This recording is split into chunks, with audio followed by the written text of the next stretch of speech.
Trigonometry ഫംഗ്ഷനകത്ത് reduction ഫോർമുലയ്ക്കാണ് പൈയും 2πയും വരിക എന്നുള്ളത്. Pi എന്ന് പറഞ്ഞാൽ 180 ആണ് നമുക്കറിയാം. അപ്പൊ സൈൻ പൈ പ്ലസ് തീറ്റ എന്ന് പറഞ്ഞാൽ പയ്യോ നമ്മൾ 180 വന്ന് pi and 180 are the same. Then pi വന്നു കഴിഞ്ഞാൽ സെയിം ട്രിഗണോമെട്രി ഫംഗ്ഷൻ ആണ്. അപ്പൊ സൈൻ പൈ ആണെങ്കിൽ നേരെ എഴുതുക, നമ്മുടെ ആൻസർ സൈൻ തീറ്റ വരും. ഇനി പൈ പ്ലസ് തീറ്റ എന്ന് പറഞ്ഞ് ഏത് ക്വാർട്ടറിലാണ് നടക്കണേ? തേർഡ് ക്വാർട്ടറിലല്ലേ. തേർഡ് ക്വാർട്ടറിൽ ഏതാണ് positive? All students take a coffee. Tan ആണ് പോസിറ്റീവ് വരുന്നത്. അപ്പൊ നമ്മുടെ ഈ സൈൻ എന്ന് പറഞ്ഞാൽ എന്തായിരിക്കും മക്കളെ? That is equal to negative വരും. അതുപോലെ സെയിം കോസ് വന്നു കഴിഞ്ഞ് നേരെ വരച്ചു, കോസ് തീറ്റ തന്നെ വരും. സെയിം ട്രിഗണോമെട്രി ഫംഗ്ഷൻ വരും. കാണാപ്പാടം പഠിക്കേണ്ട ആവശ്യമില്ല. ഈ പൈ പ്ലസ് തീറ്റ എന്ന് പറഞ്ഞാൽ തേർഡിൽ കിടക്കും. തേർഡിനകത്ത് ടാൻ മാത്രമേ നമുക്ക് പോസിറ്റീവ് ഉള്ളൂ. All students take a coffee. അപ്പൊ ടാൻ മാത്രമേ പോസിറ്റീവ് വരുന്നുള്ളൂ. അപ്പൊ ഈ കോസ് എന്തായിരിക്കും? That is equal to negative വന്നു.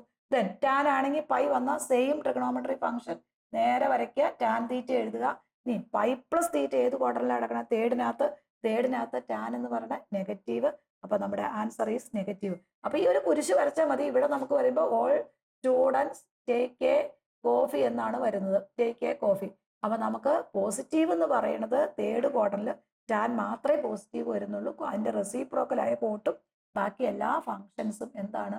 തേർഡ് ക്വാർട്ടറിൽ നെഗറ്റീവ് ആണ് വരുന്നത്.